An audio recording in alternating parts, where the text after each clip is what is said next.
Malam saat pengadilan di New York 1935 dari kisah nyata.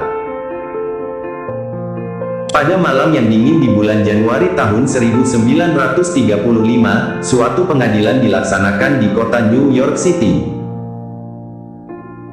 Seorang wanita tua tampak lusuh diadili karena mencuri sepotong roti. Dia tampak sedih, dan kesedihan itu tersembunyi di balik rasa malunya. Wali kota New York City, Fiorello LaGuardia, kebetulan menjadi hakim malam itu. Hakim bertanya kepada wanita itu, "Apakah kamu mencuri sepotong roti?" Wanita itu menundukkan kepalanya dan berkata, "Benar yang mulia, saya memang mencuri roti."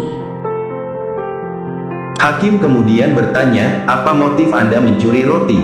Apakah Anda lapar?" Melihat hakim, wanita itu berkata, "Ya, saya lapar. Tetapi saya tidak mencuri roti untuk diri saya sendiri. Menantu laki-laki saya pergi meninggalkan keluarganya. Putri saya jatuh sakit, dan kedua anak mereka kelaparan, belum makan berhari-hari. Saya tidak tahan melihat mereka lapar. Mereka masih sangat belia." Pada saat dia selesai berbicara, seluruh ruang sidang menjadi senyap.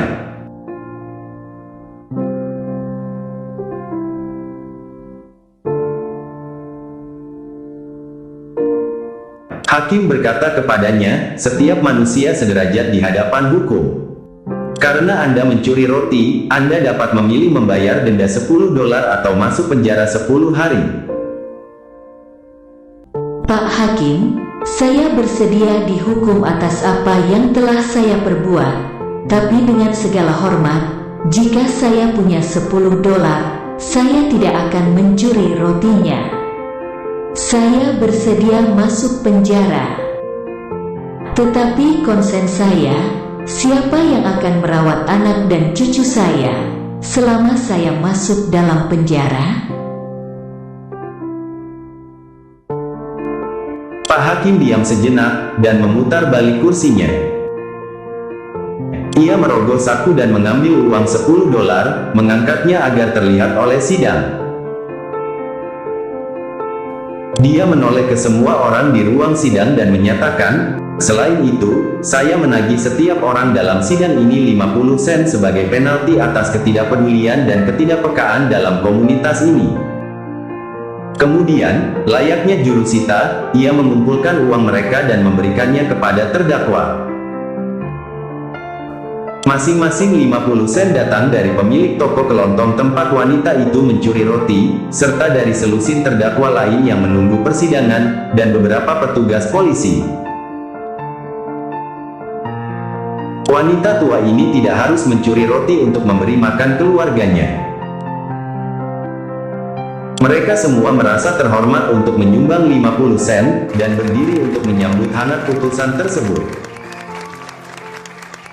Besoknya, berita ini tayang di surat kabar New York City, yang melaporkan bahwa $47,50 telah diberikan kepada wanita miskin seorang terdakwa. Keputusan hakim telah menunjukkan bahwa betapa orang banyak telah terlibat dalam membantu penderitaan orang lain, dan bagaimana semua ikut bertanggung jawab terhadap suatu kejahatan. Pesan ini merasuk masuk ke seluruh penjuru kota. Sangat mudah bagi kita untuk menjaga keuntungan materi kita sendiri. Terserah kita untuk memastikan bahwa tidak ada orang, keluarga atau suatu komunitas yang luput dari perhatian. Kebaikan adalah bahasa yang dapat didengar oleh orang tuli dan dapat dilihat oleh orang buta. Mark Twain.